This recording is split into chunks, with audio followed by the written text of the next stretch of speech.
एक जंगल में एक शेर अपनी शेरनी के साथ रहता था। दोनों में बहुत ही बड़ा प्रेम था। दोनों शिकार के लिए साथ साथ जाते और शिकार मारकर साथ ही खाया करते थे। कुछ दिनों बाद शेरनी ने 2 बच्चों को जन्म दे दिया। शेर ने कहा, अब तुम शिकार के लिए मत चला करो, घर पर ही रहकर बच्चों की देखभाल करो।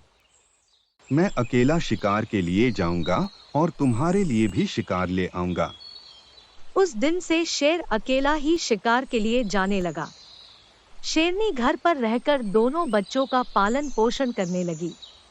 एक दिन जब शेर शिकार के लिए गया तो पूरे दिन घूमने के बाद भी उसे कुछ नहीं मिला।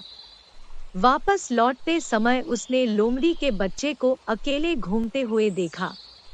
आज शेरनी के लिए कुछ भोजन नहीं मिला है, क्यों न इस लोमड़ी के बच्चे को ही ले चलूं। ऐसा सोच के शेर ने उस बच्चे को पकड़ लिया। शेर लोमड़ी के बच्चे को लेकर घर पहुंच गया। आज जंगल में इसके अलावा कुछ नहीं मिला। बच्चा समझकर मैं इसे मारकर नहीं खा सका। तुम इसे मारकर खा जाओ। जब तुम इसे बच्चा समझकर मार नहीं सके, फिर मुझसे क्यों कह रहे हो कि मैं इसे मारकर खाऊं? मैं इसे मारकर नहीं खाऊंगी। जिस प्रकार मैं अपने 2 बच्चों का पालन पोषण करती हूँ, उसी प्रकार इसका भी पालन पोषण करूंगी। आज से मेरे 3 बच्चे हो गए हैं। शेरनी उसी दिन से अपने पुत्रों के समान ही लोमड़ी के बच्चे का भी पालन पोषण करने लगी।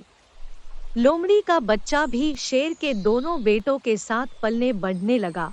जब तीनों कुछ बड़े हुए तो साथ साथ खेलने कूदने लगे। शेर के बच्चे यह नहीं समझते थे कि वो दोनों शेर के बच्चे हैं और यह तीसरा लोमड़ी का बच्चा है। इसी प्रकार लोमड़ी का बच्चा भी अपने को शेर के बच्चों से अलग नहीं समझता था। कुछ और बड़े होने पर तीनों बच्चे एक दिन खेलने के लिए जंगल में गए। वहां उन्होंने एक हाथी को देखा। शेर के दोनों बच्चे तो हाथी के पीछे लग गए, पर लोमड़ी का बच्चा उसे देखकर डर गया। उसने शेर के बच्चों को रोकते हुए कहा, अरे उसके पीछे मत जाओ, वह हाथी है, तुम दोनों को पैरों से कुचल देगा। लेकिन शेर के बच्चों ने लोमड़ी के बच्चे की बात नहीं मानी। वे हाथी को मारने के लिए उसके पीछे भाग गए। लेकिन लोमड़ी का बच्चा डरकर अपनी माँ के पास आ गया। कुछ देर बाद शेर के दोनों बच्चे भी लौटकर अपनी माँ के पास आ गए। उन्होंने अपनी माँ को कहा, हमें जंगल में हाथी मिला था। हम दोनों तो उसके पीछे भाग गए, लेकिन हमारा तीसरा भाई डरकर घर आ गया। लोमड़ी के बच्चे को गुस्सा आ गया। तुम दोनों अपने आप को वीर और मुझे कायर बता रहे हो। हिम्मत है तो आ जाओ, दोनों को जमीन पर गिरा दूंगा। शेरनी ने लोमड़ी के बच्चे को समझाते हुए कहा, तुम्हें अपने भाइयों के लिए ऐसी बात नहीं करनी चाहिए। वे मुझसे तुम्हारी शिकायत नहीं कर रहे, बल्कि सच बता रहे हैं। क्या तुम हाथी को देखकर डर नहीं गए थे? शेरनी की बात लोमड़ी के बच्चे को बिल्कुल अच्छी नहीं लगी। वह और गुस्से से बोला, मैं हाथी को देखकर डर गया।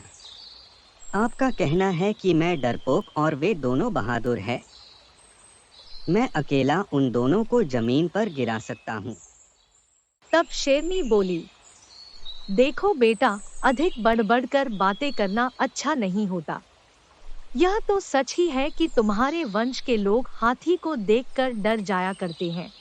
शेरनी की बात सुनकर लोमड़ी के बच्चे ने बड़े आश्चर्य भरे स्वर में कहा, क्या कह रही हो माँ? आपकी बात से लगता है कि मेरा वंश और उन दोनों का वंश अलग है। सच बताओ, क्या बात है? शेरनी लोमड़ी के बच्चे को समझाती हुए बोली, देखो बेटा, तुम्हारा जन्म लोमड़ी के वंश में हुआ था और उन दोनों का जन्म शेर के वंश में हुआ है। मैंने तुम पर दया करके अपने बच्चों के समान ही तुम्हें पाला है। अब तुम बड़े हो गए हो। मैंने तुम्हारा पालन पोषण तो किया है, लेकिन तुम्हारे सभी गुण लोमड़ी जैसे ही है।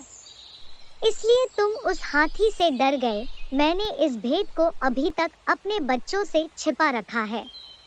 जब उन्हें यह बात मालूम हो जाएगी कि तुम लोमड़ी के बच्चे हो, तो वे तुम्हें मारकर खा जाएंगे। इसलिए अच्छा है कि भेद खुलने से पहले ही तुम यहाँ से भाग जाओ। शेरनी की बात सुनकर लोमड़ी का बच्चा डर गया और वहां से चुपके से भाग गया। इस कहानी को देखने के लिए धन्यवाद। कृपया हमारे चैनल को सब्सक्राइब करें।